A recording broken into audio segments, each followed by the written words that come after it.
This episode is sponsored in part by Adobe XD, how designers UX. Learn more at adobe.com/XD.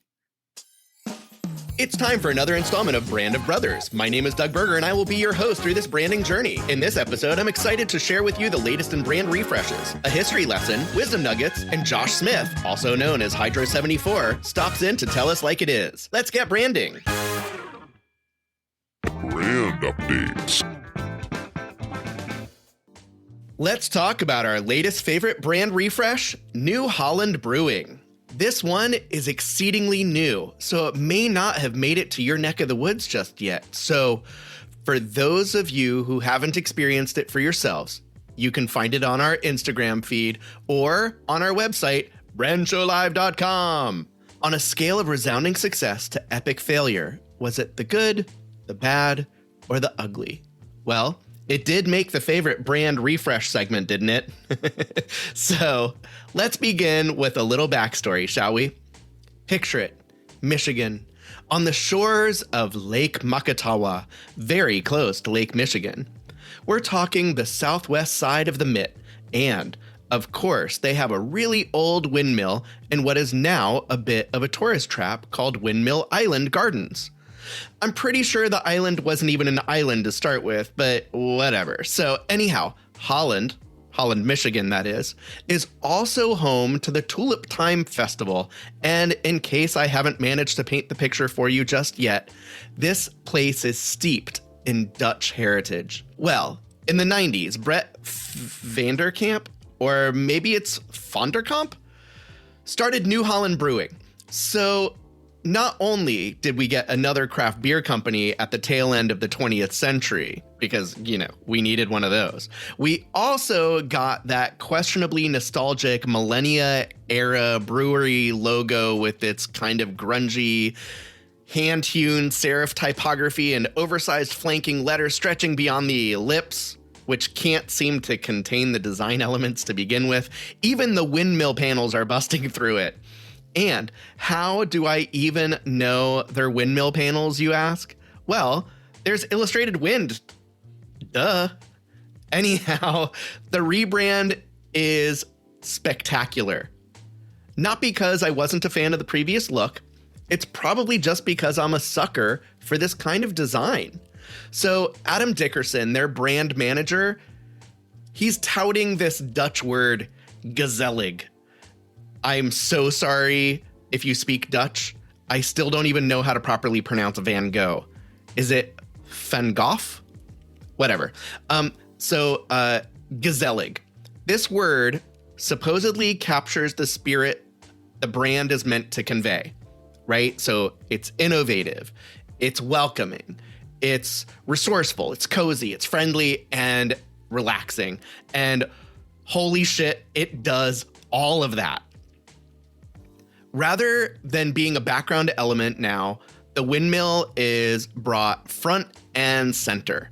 It's clean, it's elegant, it's iconic, and it's a really lovely interpretation of the old De Zwaan windmill. It actually looks better than the real thing. The typography. It has so much personality and character, but it remains sophisticated. They have truly managed to create a classic, timeless, yet modern brand language. Let's just say I'm looking forward to seeing if the new brews are as tasty as this refreshing brand refresh. Try saying that 3 times fast. Oh yeah, I'm supposed to rate it. I give it a rating of, I'll drink to that. And of course, since we are all averse to change, how can it be improved? I don't know. I'm going to have to get nitpicky here in order to really tear this thing apart. So there is a little bit of weirdness to some of the lettering of the primary logo type, some strange nuances that only happen on maybe half the letters, maybe a touch more.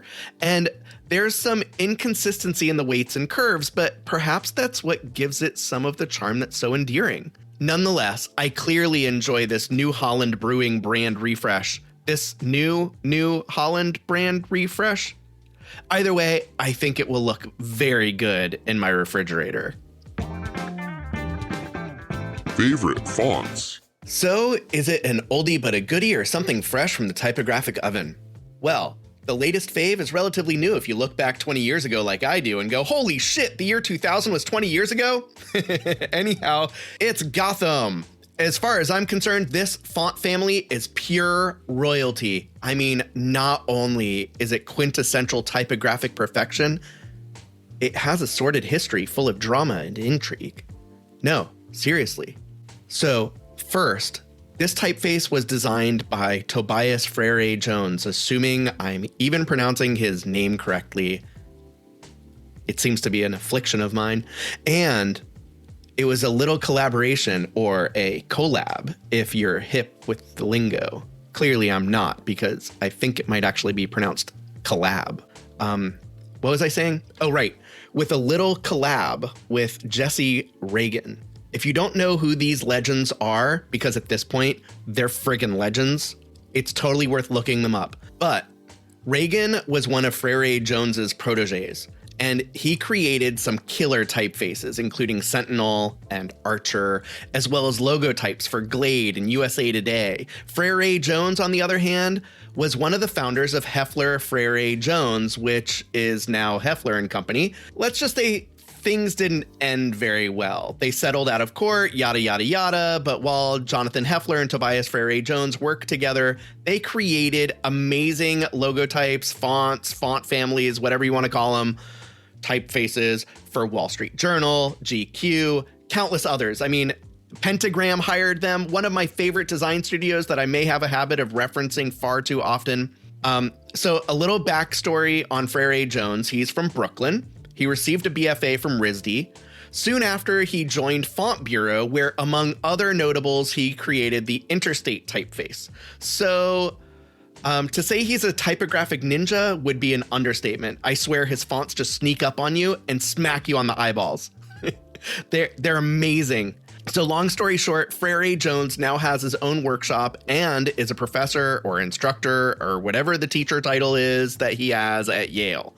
You know, that place where Paul Rand taught graphic design. It's pretty famous and probably for other reasons too, but really, who cares right now? Anyhow, so back to the typeface. According to the Font Foundry's website, Gotham celebrates the attractive and unassuming lettering of the city. New York City, that is, which is teeming with such letters, handmade sans serifs that share a common underlying structure, an engineer's idea of basic lettering that transcends both the characteristics of their materials and the mannerisms of their makers. It goes on, it goes on, it goes on, and although designers have lived with them for more than half a century, they remarkably went unrevived until the year 2000. The distant future, the year 2000, when we introduced Gotham. Or, in less flowery terms, as Wikipedia explains, Gotham is a geometric sans serif typeface family. Gotham's letter forms were inspired by examples of architectural signage of the mid-20th century. And because I would never want to disappoint, I have a couple haiku reviews for you. All right, first one. No nonsense, urbane, sophistication, insane, typeface shall remain. Or maybe you want something a little more New York. Strong, smart, and fetchin'. Heffler leaves zero kvetchin'. Taste of perfection. All right, that was fun. I hope you enjoyed it too. Either way, thanks for tolerating my inane passion for the 575s. And of course, you can see the typeface for yourself on our Instagram or website, brandshowlive.com, as well as fonts by Heffler and Company's website, typography.com. Logo history lesson. Way back in the 1900s, before Adobe Illustrator or even the Macintosh, or even before we reappropriated the term branding from ranchers, there were the true pioneers of modern graphic design. Since we talked about Nike in our last episode, I thought I'd keep the trend going by exploring yet another one of the four most memorable logos, according to a genuine scientific study reported in a legitimate journal by some fancy sciencey people with degrees and stuff. So let's dive into some appley deliciousness. That's right, we're talking about Apple. The history of the Apple logo, like many of the origin stories out of Cupertino, is quite enchanting. In case you're unfamiliar, the original Apple logo, which has virtually zero relationship to what you know and presumably love today, was created by Ronald Wayne, who I believe was a co-founder of Apple. How many co-founders did they have? And oh yeah, notice my hesitation of suggesting it was designed? It was not. It was assembled. Anywho, it was clearly intended to represent the law of gravity and give the name justification. So yeah, it's an engraved illustration of Isaac Newton under a tree, and the oddly framed engraving is wrapped with some terribly rendered and overly shadowy ribbon that's almost medieval in nature. And in the ribbon is some rather questionably rendered serif typeface that reads Apple Computer Co. Thankfully, this so-called logo didn't last very long.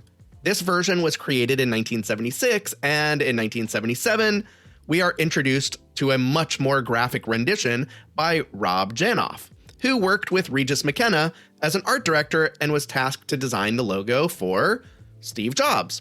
At the time it was created, it was definitely a thing of genius. The bite mark definitely helped define it as an apple on a visual level, making it rather unmistakable of other produce. It gets a bit wonky in its cleverness by adding rainbow-like stripes, and I must confess the OCD side of me really hates the fact that they're not in order. But the colored stripes were meant to signify the fact that Apple computers had color. Interestingly enough, each of those rainbow colors are specifically created for Apple, right? The Apple icon with which you are familiar was accompanied by a now dated logo type that only read Apple in all lowercase. Oh, and a fun note about Janoff. He graduated with a degree in industrial design, which kind of was a thing back then, to transition from industrial design into graphic design. He then went on to work for a handful of Silicon Valley design agencies.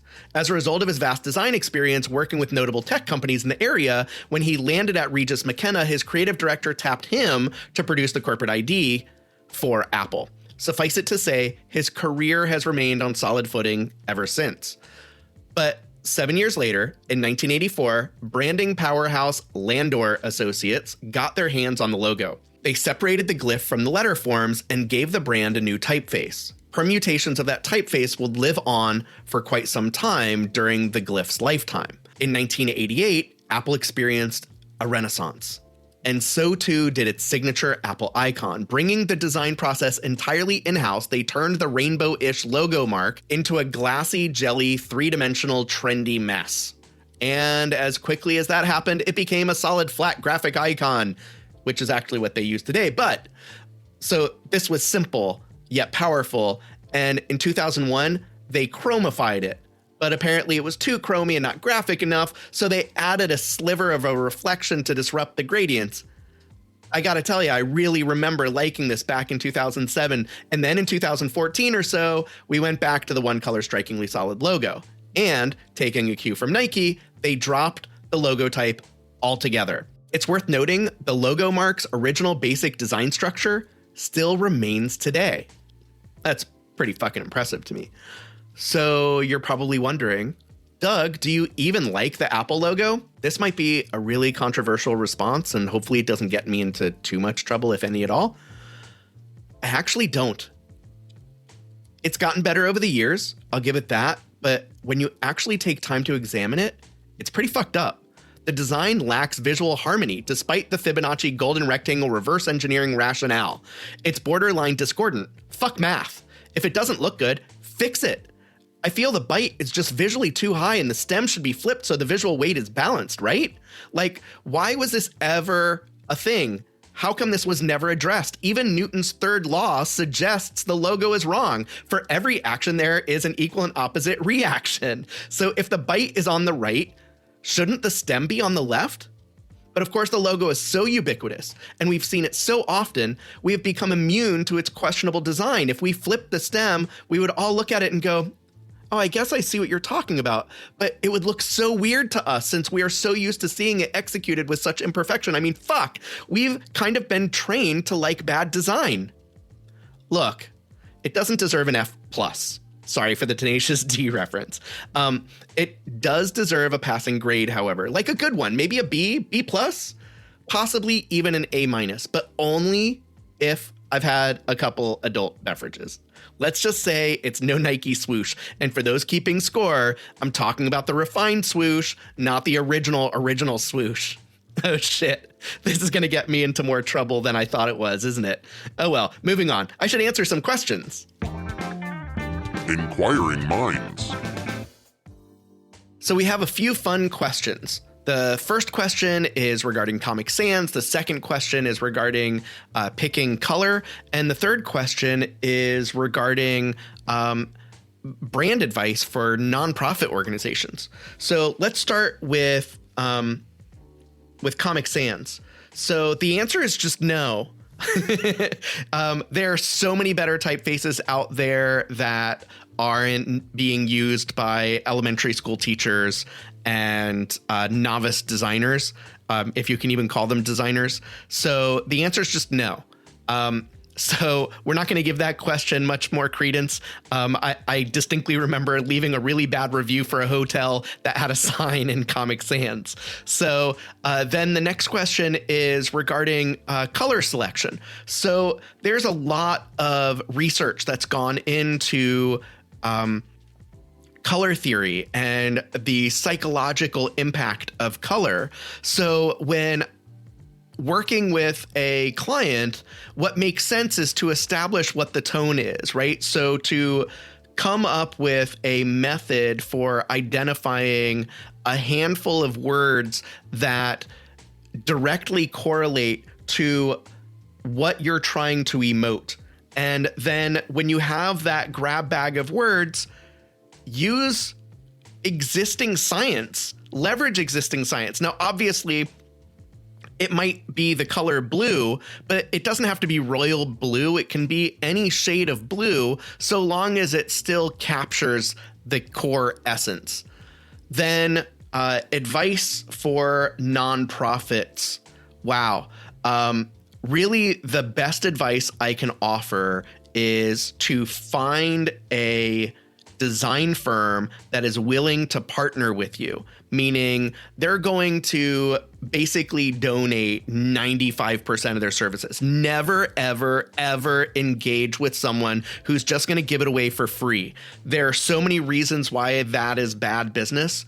The key one is value. When someone is giving you a product for free, what is the intrinsic value you assign to something that's free versus something that you're paying for? So that psychological connection is super important. And so as a designer, you know, it's fine to give away something every now and again, but you deserve something in return. For a nonprofit organization, when there is a service that you want, you should have some sort of a budget for it. So it makes sense that there would be a partnership. It should be symbiotic. So in terms of how a nonprofit organization could benefit from branding advice, that's when you leverage an expert, right? You need your air condition fixed. You don't hire a plumber. You need your elbow fixed. You don't hire an electrician. You go to a doctor, especially one that specializes in elbows. So why wouldn't you go to a designer that specializes in providing you the service that you need? And to quote or possibly paraphrase Forrest Gump, that's all I have to say about that. It's interview time. He's a designer. He's an illustrator. He's a typographer. He's a humble philosopher who happens to wield his power through commercial art. Josh Smith has a distinct style that transcends traditional media into the digital realm. His drive and determination are consistent defining factors that are ever present in his creative work. Partnering with the likes of Nike, Lucasfilm, Microsoft Xbox, EA Sports, Burton Snowboards, Red Bull, New York Times, Hasbro. Let me cut to the chase. If you don't actually have something he has designed on one level or another, you've definitely encountered his genius on store shelves or in a video game. Without further ado, let's just jump right in. As is indicative of your process with your tight sketches, you are clearly a skilled artist. When did you realize you could draw? And do you remember what that moment felt like or how it was transformative? I never realized I could draw. I mean, it was all freaking bullshit. Because when I was in elementary, I would draw all the time, but we're not talking anything good. Jim Davis from the Garfield fame came into our school and I mean, I think it was because of Scholastics or something like that. But he was talking about Garfield, and he drew like the character real quick. And this first time I saw someone actually draw something, I'm like, oh, it's just a couple ovals, So I started practicing Garfield. Never was good at it, but I was really good at drawing Garfield with a dick. And in third grade, my friends love that. They're like, what is that Garfield's tail? I'm like, yeah, it's not a tail. It's not a tail. But anyway, going back to drawing. But yeah, I never really could draw very well. Even during school, it's like when I started into graphic design, started building a site, it was this really bad Powerpuff Girls meets anime, and it was really, really crappy. And then I helped some friends out with the site, and I mean, it wasn't like I just never had that skill level. But when I started working in Illustrator, I could take an object and then maybe I'd like print it off and just kind of like do like a little sketch over the top of it, just to kind of know where the components are. Like if I'm doing like a lion or a tiger as an example, I could put on a light table and just kind of like, okay, the eyes are here, nose is here, ears are here, and this is kind of a rough how the fur could look. Then I would just scan that back in, back in the day when scanners was a thing. And I would just give it a try in like Illustrator, and I would just, it was easy for me to formulate. And over years, I just got to a point where it became kind of like second nature, because it's me kind of massaging. It's for how I illustrate is more of a tool of like a 3D artist. It's sculpting. It's like I just know where certain things go. So working digitally with my mouse, which is really weird, I can sculpt a thing where I need to be, and it gives me the ability to figure out all that stuff. But if I sit down with like a pen and paper, I can draw some basic stuff, but it's not anything like art worthy by any means. When it comes to your drawing skills and your prowess there, you're like, yeah, not so much. But no, I mean, but in all sincerity, because the thing is, I don't know about you, but you're good at what you do, but there are people above you that you are extremely envious on. And to me, that is the inspiration for me to want to get better. I can't necessarily draw like them, but I can try to get to where maybe the things I do digitally, through clicking, through whatever process I do, I can at least get the representation. Because as a good example, I was looking at a lot of Rick Griffin stuff back in the day and Jim Phillips. And when I would do my trips out to LA to meet with clients, they had a couple great bookstores, and then I forgot what they're called, but there's this one that was always old school books. And so I found like this old Rick Griffin book. I think they reprinted it so you can get it now, but it was amazing. So when I was looking at his line art, which is all pen and ink, one thing popped in my mind. It's like, how can I get my lines not to be so clean? Because the imperfection in the line where you saw the grit on the paper, even though it was thick and you couldn't see through it, but it was still, there's a certain imperfection there. And I think that kind of changed the dynamic. I mean, my stuff got kind of dirty there for a little bit, but I realized if you're drawing like a skull as a great example, it's like, don't go clean. It's like, it needs to have imperfections. It needs to have like, you need to lose some symmetry. It's like, even if it's just adding like a little something on the other side, because nothing's truly that's organic is perfectly symmetrical. I mean, I think that's the fallacy of what people do now in illustration work. It's like those little things kind of add up to beauty. So for a while there, my premise was imperfection with imperfection, because imperfection is perfection, yada, yada, yada, yada. But that was just kind of, like a grinding gear from early 2000s into the teens, I guess you could say, and how I evolved, I guess you could say. Okay, cool. So next question. When I look at your work, it's clear there is a deeper artistry to what you do than what's on the surface of the final product. Do you think of yourself more as an illustrator or a designer? And how does that impact how you present yourself professionally? I don't consider myself either of those, to be perfectly honest. I consider myself a business owner. I run a business. I provide a service. And the thing is, I don't like to be labeled as one or the other, because that begins to limit you, doesn't it? It begins where it's like, oh, he's only this or he's only that. What's the best way to explain it? Well, here's a story. I did a portfolio review. I think Clark Orr was there, and I love Clark Orr. And so I consider him more of a designerly illustrator, but he's really good at what he does. So they're asking him some questions, and we haven't really heard from the illustrator. And he's like, Josh, you have an opinion? I'm like, yeah, I'm not an illustrator. It's like, I have to work through all the paperwork with Hasbro, Lucasfilms, Dungeons and Dragons, Disney, NSNBC, or not NSNBC, but NBC. And it's like the list goes on. It's like there is so much back stuff on this. The byproduct of all this working is me actually doing something as illustrative. But the thing is, I'm providing a service to it. So does it matter if I do type, am I a typographer now, and am I limited to that? Or if I'm just doing illustrations, am I just limited to that? It's like, no, I run an agency of one. And keep in mind, I'm like really jaded, really all this stuff. And I rarely ever let that ego side of me out because I hate it. But it was still the whole thing where I was so freaking pissed off because I didn't like to be pigeonholed because it sounds so dismissive, you know? But it's still the whole thing at the end of the day. It's just, I mean, you can edit the shit out all you want to. All right. We'll move on to the next one. You have a distinctive style, which may be described as digital modernism with its allusions to woodcut, engraving, or linoleum printmaking. But there's a distinctive craftsmanship you present that is graphically precise. Can you explain how your aesthetic evolved into what it is today?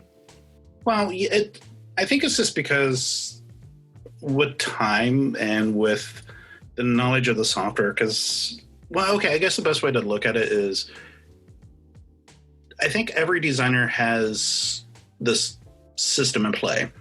First, you begin, and then you're just trying to figure out what you're doing. Then once you have the ability to work the tools and find a little bit of success from being able to work the tools properly, then the next phase becomes chasing. And as you're chasing, you're just basically emulating with your own ingredients, I guess you could say. It's like you're influenced heavily by the people. It's like, I mean, a great recent one would be Draplin. Think about how many hipster artists decide to also become like Draplin clones. And then they're basically posting, like, look at my work. I'm like, this is a Draplin ripoff, dude. Come on. It's like, at least change it up. At least choose some different colors. I mean, but it's like, but the thing is, we've all been there. I mean, I was a chaser of Obey and Mike Giant because Mike Giant's line art and simplicity was amazing. Obey was a very vectory kind of sort of thing. And I had the pleasure of talking to Shepard multiple times. And it's great, too, because he actually remembers me. He's like, hey, yeah, you're the Hydro guy. And finally, he's like, hey, Josh. I'm like, oh, damn. We're on first name basis. This is kind of cool. But once we get past the chasing and kind of realize that we are now our own unique voice, then it goes from instead of chasing to seeking. And then it depends on where you're seeking. So for me, it's like I have all these higher artists and people of higher skill levels from centuries ago to decades ago. But, you know, it's like I have old books like, Greg Haruta. Gerard Haruta, David Quay. Like, these people are brilliant on what they did. And I like to look at that stuff and try to figure out like how I can sprinkle in just a little bit of that, because they paved their way. They made the resources available by their own body of work. And so for me, it's like, instead of chasing that, it's like I'm trying to chase where in my own mind, by the time I get to a point where I can't do this anymore, what will I leave behind? And will it just be like the crappy stuff that was during the height of my career, or will it be the stuff that was later on? It's like, so I'm trying to figure, I'm trying to seek something that has sustainable value, at least for a generation to come. Even if it's only with my kids or very, very small group of people, there's still some chasing, but it's chasing with the purpose of becoming unique within a cog, I guess. So anyway, I don't know if that answers this question, but going back to like all the terms that you said, it's like, honestly, just every step has been me seeing something and trying to figure out how to recreate that. And like with the etching stuff, I'm not good at it. Like Tracy Chang is freaking brilliant at it. And Gregory Titus, he's he draws it manually, but he is so good. He does all the Star Wars Black Series dudes. And then there's like these other guys that are very, I forgot one guy's name, but he's very precise on like how he does his etching and stuff like that. And there's like these other artists too. So, I mean, in a way, it's like I'm just trying to figure all that stuff. But it's just, I see something, I try to do it, and then I do it enough times where it becomes halfway decent. And then by that time, I'm the worst designer because it gets old to me. So I'm on to something new. So anyway, that's just my blah, blah, blah. All right. Fair enough. Burgeoning designers try to basically accomplish two things: set themselves apart from the rest and get noticed. No doubt you've managed to do just that. And I think your origin story of persistence and defiance play a big part in this. Can you talk to us about that? So the persistence has just basically been the idea that I'm fearful of failure, and not because of projects being fearful of failure. It's more just the ability to film it as something I'm so passionate about, which is wanting to design, wanting to make, wanting to create, wanting to have the ability to have people at least enjoy it enough to where I can have bills being paid. Now, the defiance part of that is a whole different subsection. So I guess the best way to explain it is that it was one of those things that kind of like dawned on me. I think it was like 5 or 6 years ago. I really don't remember. But the one thing in my life, because the biggest structure of it that, it's talked about occasionally, is just basically from 5 to about, into high school, into college, which is a very brutal time for me. There's a lot of stuff that went on during that time that was just, it was horrible. And so I always had that as this weird crutch. Even now, it's like looking back, and I got to a point where it become like this thing where my inner monologue, just because of how those few years of my early life dictated me, was always whispering exact same things that my stepdad would whisper to me, say, you're a failure, you're going to grow up to be nobody, blah, blah, blah, blah, blah, blah, blah. So that stuff just resonates with you, and no matter how much you try to ignore it, that voice is always going to be there.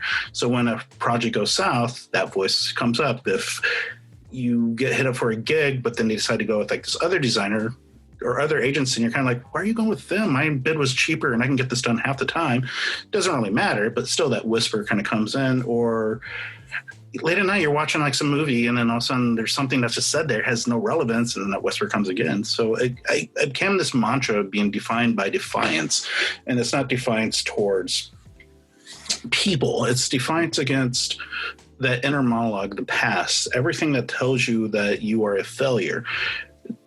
To me, to be defiant is knowing that in its darkest moment, when you've been beaten to the ground and you hear the referee basically count to 10, and part of you just wants to lay there and give up. That's the moment when you should never give up. You should actually get back up or stand back up and basically just fight it. It's like, it's almost kind of like the fuck it rule. Because I implemented that a long time ago. There's just times when you can't figure something out, you have to say fuck it and step away from it, and then just ignore it. Because when you come back out or come back at it with fresh eyes, things change drastically. Or if you're behind on bills, sometimes you have to say fuck it and stop thinking about it, then come back to it with how can I fix this? And then eventually you're going to see the path where it goes. So that was the whole concept of defiance, is to better my own personal self and to have a reason even during times when I feel like I have no reason. Because I'm pretty sure, like you, it's like we have our weeks where we just feel like shit, and it's like it's hard to have the desire to just do anything, or you sit in front of a computer for like 5 hours just like moving around like a couple of things, and you have stuff to do, but it's just there's no desire to do it, and those are the moments when I tell myself, it's like I have to be defiant to that. It's like I need to force my way forward. Maybe life with bills, maybe life with kids, maybe like whatever. It's like it's just a way for me to answer the problems and try to figure out a way to solve them. And it's a defiance of just not allowing the problem become the problem, but to actually find solution and solving. So that's kind of what it kind of represents. Dude, that's awesome. So we've all got stories, both personal and professional, that have shaped who we are, like major fuck up moments that teach us an important lesson. And as a self-taught designer, what was or were the biggest professional lesson or lessons you learned that still impact you today? I think everybody enjoys a good, client horror story. It's like the client was this and that. I mean, I think for me, it was a job. And the thing is, as much as I hate that job, I try not to publicly say too much about it, because at the end of the day, it's like, it's just, I don't think it adds any value. Does it add any value to me? Does it add any value to them? And even with clients where I've had bad relationships with, I was raged about for a while, but it made me realize one thing is, again, there's no substance there. It's It's just me being mad for a reason, and it doesn't bring me anything, and it doesn't bring them anything. So it's kind of pointless, really. Clients is really weird because no matter, like, we all have our stories, but I think at the end of the day, my particular thing that I enjoy most is when there's misunderstanding and you get to a phase with the client that you kind of like laugh about. It's like, holy shit. It's like, I didn't mean for that communication to go that way. And when you kind of get past the whole stress of you're not nailing what you need to do to what, it's like, okay, we were both like talking about, it's like, we're talking about fruit, but you were proposing the bananas and you were showing me and I was showing you the apples, you know. It's like, it wasn't really syncing. So those are the ones I actually really like. I had many of those with Nike because it's kind of hard when you work long distance between things, and you know they'll show like their style guides and all that, but sometimes you're just like, okay, so where do I fit into this equation? Totally. So what is the most satisfying part of what you do? Like, from client approval to seeing your stuff on store shelves, what aspects of your career make you want to celebrate? See, that's the thing where that question is a funny one, just because I think my favorite part of the day, and maybe it's just because of the way this year has been, I've been definitely enjoying the study of bourbon and scotch. So I'm pretty sure during this whole thing, you probably wonder, it's like, I'm a weird conundrum. It's like I'm all over the map, but I think the basicness of me is like I'm just passionate about what I do. I don't really get that excited when I see it in stores. I mean, if I do, I buy it just because I'm kind of like, hey, this is mine. And I think my kids actually find it more rewarding. I'm happy that I can wake up in the morning, you know, have a coffee, have a cigarette or two, just kind of like chill out, relax, get inspired, come and do something. I do it, then go down and get another cup of coffee, look at my emails, all of a sudden they need a revision, heck yeah, on it, you know. It's like I get enthusiastic about this stupid shit because I'm not a business owner. I just treat it as a business, you know. Sure, I totally understand. You know, I really appreciate you coming by. Do you have any parting words for us? The crickets.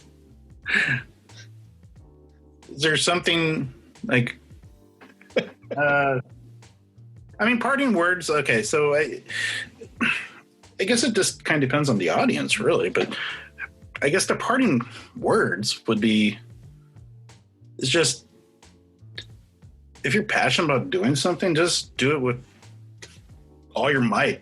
Okay, that's shitty. Parting words. Don't jerk off after cutting jalapenos. You know I'm going to keep that, right? Trust me, it's happened. So, wait, are your parting words always wash your hands after cutting jalapenos? Yes. Good stuff. So if you're interested in learning more about Josh Smith, go visit his website, hydro74.com. That's HYDRO74.com. He's even got some cool swag on there, and there's some limited edition prints too. Go check it out. Wisdom Nuggets. Now it's time to talk about something that may or may not have happened in my decades-long career and, well, what I learned from it. So we've talked about toxic clients, collaboration. What more is there to discuss, right? Oh, I know. How about this one? How much does it cost? You know, how much for a logo, let's say? Sometimes tire kickers can turn into the best clients. And man, if I had a nickel for every time I was asked that question, how much for a logo? Well, I'd have a lot of nickels.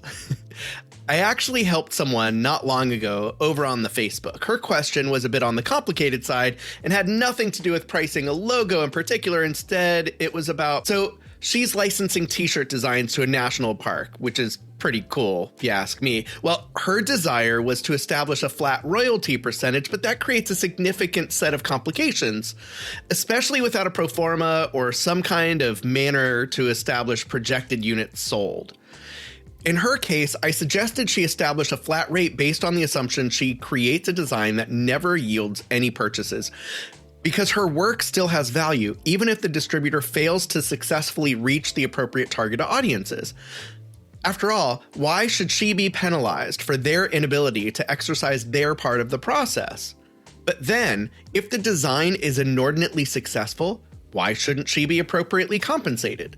I began by helping her come up with a simple formula, which, like the shirts that are being sold in this case, there's no one-size-fits-all approach. Either way, the big idea was to define a handful of terms. First, what is the initial value of the design? This is dependent upon a number of variables that are both qualitative and quantitative. Since that minutia can get boring really quickly, we're just going to skip ahead. So we're going to just assume that the design has a random value of $1,000. Again, this is a random number. Don't get caught up on that. So then we have to determine what the terms net or gross sales means. This is critical for the purpose of the contract.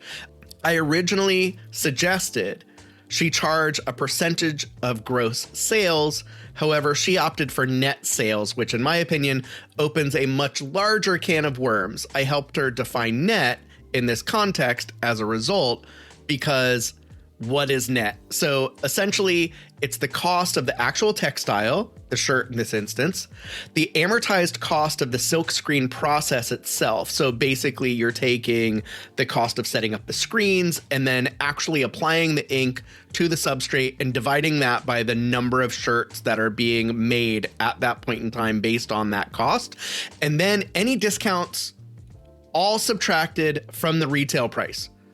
So if you don't define this in the contract, net might remain at zero until the client recoups all their costs, including the flat fee for the design or designs. Well, she felt that the most fair way to approach this was to ask for 8% net. Another commenter chimed in with an equally valid point, which was establishing a time frame to allow for renegotiating the contract. Frankly, I prefer open-ended licensing, but to each their own, right? Obviously, that example is much more convoluted than determining how much you may charge for a logo. Personally, my company doesn't just sell logos. We create comprehensive brand languages because a logo has no clear, distinct value without a method for delivery. But if I were to sell a logo, I might start by referencing the Graphic Artists Guild handbook on pricing and ethical guidelines. If you're not familiar, they survey a large number of designers and agencies to get a grasp of price ranges for various applications and company sizes. This matters because your design is worth more. Wow, that's a terrible way to put it. It has a greater value when it attracts more eyeballs. In other words, if you're doing a logo for a mom and pop shop that grosses less than $500,000 per year, well, that might be worth, I don't know, maybe $1,500 to them. But the value to a Fortune 500 company could be in the millions of dollars. The most important part, though, is how much is it worth to you? What amount would you feel happy about receiving for the work you do? And how would you feel if that mom and pop shop became a Fortune 500 company a la Nike? Don't lose sight of why you do what you do. Getting rich shouldn't be and isn't the objective. Otherwise, you've chosen the wrong career. Helping others while satisfying your need to create should be the primary goals. The money is just the business side of the transaction. For me, I just want my customers to be happy. I want them to see and experience the value of working with my agency. And I want the visuals we put forward together to best represent the experiences their customers should expect. It's the whole idea of paying it forward. Find your happiness and share it with others so they will do the same. It's closing time. Well, that takes us to the end of this installment, and I certainly hope you enjoyed this episode of Brand of Brothers, brought to you in part by Adobe XD, how designers UX. I certainly appreciate you tuning in. This episode was written, edited, produced, and hosted by me, Doug Berger. Music is by Andy Slatter and Studio Etude. Plus, a special tip of the hat to my professional partner in crime, Simon Jacobson. Find more details about the show on our website at brandshowlive.com. If you enjoyed the show, please share it with your friends and colleagues. If you didn't, please share it with your family and enemies. Either way, please leave us a review on your favorite podcasting platform. You know, if it lets you do that. Feel free to tell us what you liked or how we can improve by dropping us a line at hello@brandshowlive.com. And if you really want to help, please take the survey at brandshowlive.com/survey so we can convince potential sponsors we're better than we actually are. You can also find us on Patreon at patreon.com/brandshowlive. Until next time, branding wishes and marketing dreams.